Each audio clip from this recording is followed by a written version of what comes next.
अस्सलाम वालेकुम स्टूडेंट। आज हम स्टार्ट करेंगे चैप्टर नंबर 6 का न्यूमेरिकल नंबर 8। 6.8 में लिखा हुआ है 50 kg man move 25 steps up in 20 second. एक आदमी जिसका मास जो है वो 50 kg है, वो 25 स्टेप्स ऊपर को जाता है इन 20 सेकंड में। जैसा कि दोनों में सीढ़ियां लगी होती हैं, तो उन सीढ़ियों के ऊपर जो स्टेप्स बने होते हैं, तो यही लिखा हुआ है कि 20 स्टेप्स एक आदमी जो है वो ऊपर को चढ़ता है 20 सेकंड में, और उस आदमी का मास जो है वो 50 kg है। Find his power if each step is 16 centimetre high. अगर हर स्टेप की हाइट 16 सेंटीमीटर हो तो आपने उस आदमी की पावर फाइंड करनी है। तो स्टूडेंट, हमने हर स्टेप की हाइट लेते हुए टोटल स्टेप को काउंट करते हुए उनको आपस में कैलकुलेट करते हुए टोटल हाइट पहले फाइंड करेंगे, और उसके बाद हमारे पास मास भी दिया हुआ है, टाइम भी दिया हुआ है, तो हम पावर वाला फार्मूला लगा के इस न्यूमेरिकल को सॉल्व कर सकते हैं। तो गिवन डाटा में आप लिखेंगे 6.8 मास ऑफ मैन, मास जो है 50 kg है, और टाइम को t से डिनोट करते हैं 20 सेकंड है, दिया हुआ है। और उसके बाद लिखेंगे नंबर ऑफ स्टेप्स कितने 25 स्टेप्स हैं। Height of each step, her step की हाइट 16 सेंटीमीटर है। सेंटीमीटर है तो आप इसको मीटर में चेंज करना है। 100 पे डिवाइड किया तो ये 0.16 मीटर आ गया। तो अब लिखा हुआ है पावर को आपको कैलकुलेट करना है। तो आप सबसे पहले first we find height. First we find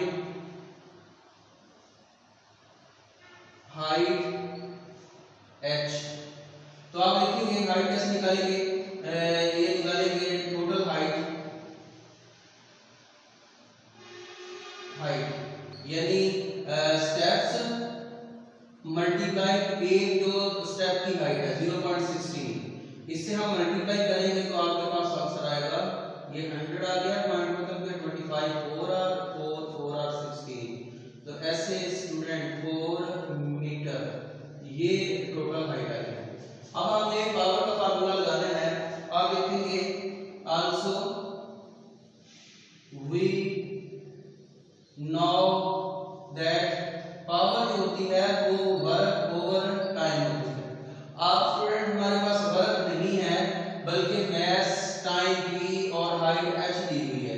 तो आपने जैसे नीचे पढ़ा था f जो होता है, w जो होता है वो fs के इक्वल होता है, तो f multiply s over t।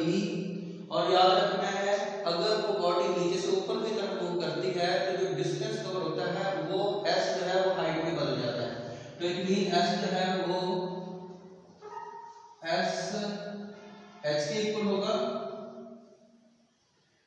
तो f multiply h over t। अब तीनों क्वांटिटी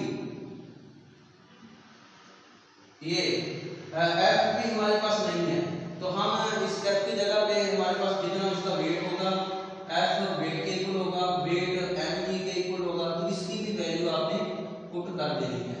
तो इट मीन पावर जो होगी वो हमारे पास होगी mgh ओवर t। मास की वैल्यू 50 है, g की वैल्यू 10 होती है, h की वैल्यू 4 है, ओवर टाइम t कितना है 20 है। तो अब आपने क्या करना है स्टूडेंट्स, की कटिंग कर लेनी है। 10 2 are 20, 2 1 are 2, 2 2 are 4, 50 मल्टीप्लाई 200 वाट, ये उस शख्स की पावर होगी जो कि हमने कैलकुलेट करनी थी।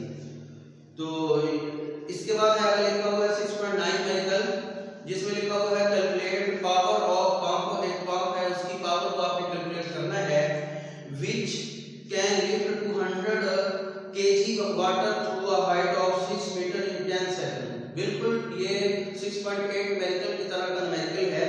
इसमें मास भी दिया हुआ है वाटर का, और उसके बाद हाइट भी दी हुई है, टाइम भी दिया हुआ है कि पंप जो है वो 200 kg वाटर को 6 मीटर की हाइट पर 10 सेकंड में पहुंचाता है।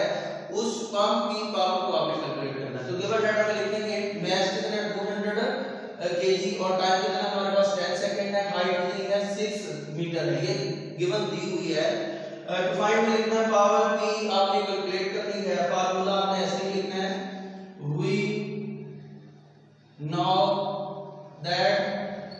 होता है वो W/T होता है।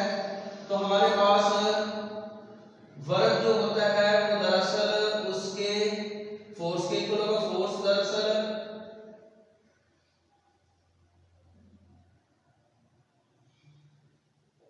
वर्क जो होगा वो Fs के इक्वल होगा। तो आप इसमें लिखेंगे Fs/T। ऐसे ही आपने चेंज करना है, S H के इक्वल होगा क्योंकि ऊपर को हम उस पानी को लेके जा रहे हैं, कुछ बुलंदी पे पहुंचा रहे हैं। तो ऐसे ही हम F की जगह पे W के इक्वल होता है, W जो होता है वो mg के इक्वल होता है, इसकी वैल्यू पे पुट कर देंगे। तो F की जगह पे mg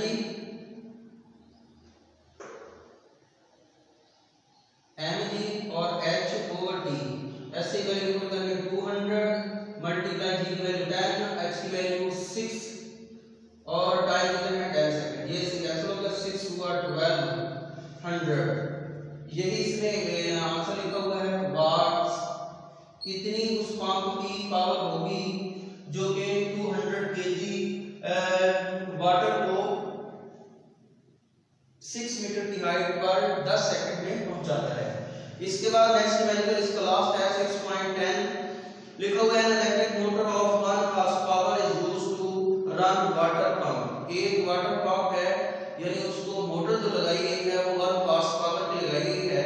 जब पावर बड़ा यूनिट होता है 1 हॉर्स पावर जो होता है वो 746 वाट के इक्वल होता है। ये एक्चुअली उसमें बात का पूछ लिया जाता है। The power water pump take 10 minute to fill the overhead tank. जो ऊपर ओवरहेड टैंक बनाया गया है उसको फिल करने के लिए 10 मिनट वो पंप लेता है। The tank has capacity of 800 litre and height of 15 metre. जो टैंक की कैपेसिटी है वो 800 लीटर वाटर की है और हाइट इसकी 15 मीटर पे है।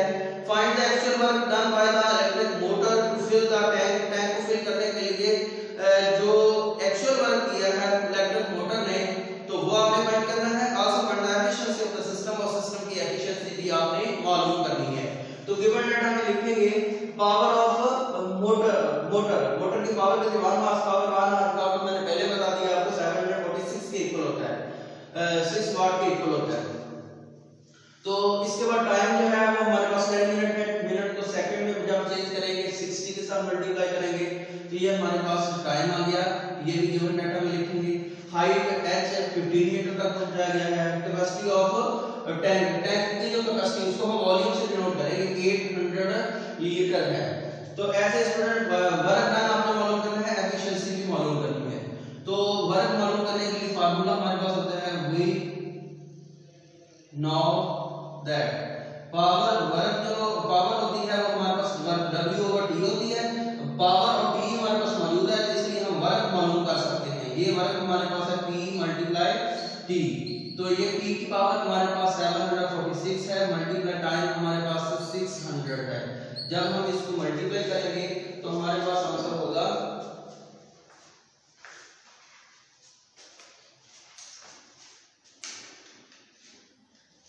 इसको आपको मल्टीप्लाई करना है 746 मल्टीप्लाई 600। आंसर हमारे पास आएगा 447,600 जूल। वर्ग यूनिट जूल होता है। अब इसी तरह ये हमारे पास वर्क डन हुआ है जितना वर्क किया। अब याद रखना है जितना आपने वर्क किया है वही हमारे पास इनपुट होगी। तो आप लिखेंगे हेंस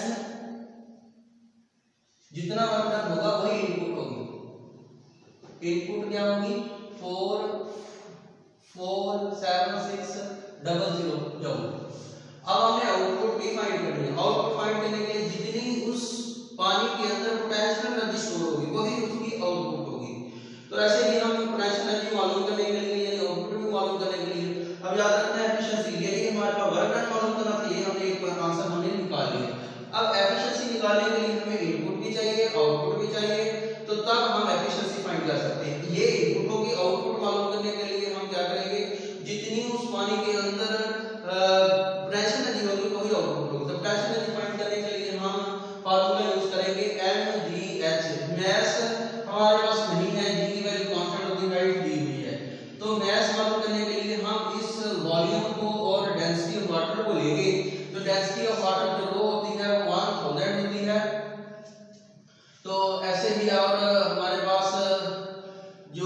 लीटर होता है वो 10 की पावर -3 मीटर क्यूब होता है। और ऐसे ही अगर 800 लीटर है तो इसका वॉल्यूम हमारे पास 800 मल्टीप्लाई 10 की पावर -3 एम क्यूब होगा।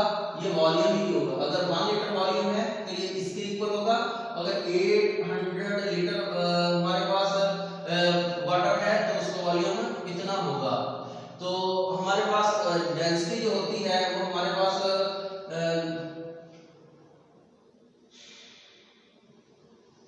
-3। तो डेंसिटी होती है m/v और मास मालूम करना है तो रो मल्टीप्लाई v। रो हमारे पास है 1000 मल्टीप्लाई 800 मल्टीप्लाई 10 की पावर -3। तो स्टूडेंट 1000 ऐसे आ गया 800 और इसको जब हम नीचे लेके आएंगे तो ये 10 की पावर 3 इट मीन 1000 मल्टीप्लाई 800 नीचे आएगा 1000।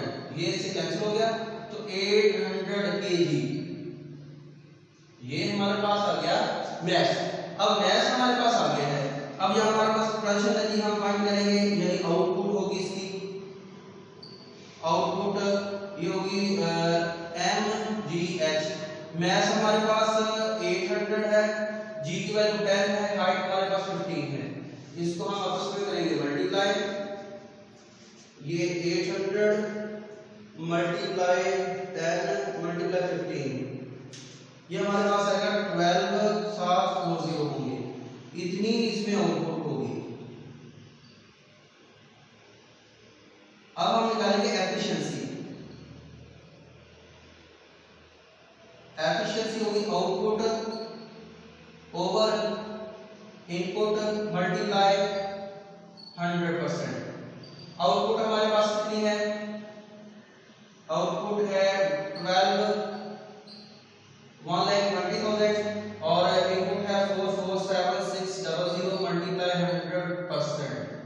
तो हमारे पास ये 20 से 20 कैंसिल। 1,20,000 को हम डिवाइड कर देंगे 4476 पे। जब डिवाइड करेंगे डिवाइड 4476 आंसर होगा 26.80%। इतनी एफिशिएंसी होगी उस पंप की जो हमने इस पानी को टैंक के अंदर फिल करने के लिए यूज किया है। तो ये हमने इनपुट निकाली थी जो कि हमने फाइंड की है और उसके बाद इसकी एफिशिएंसी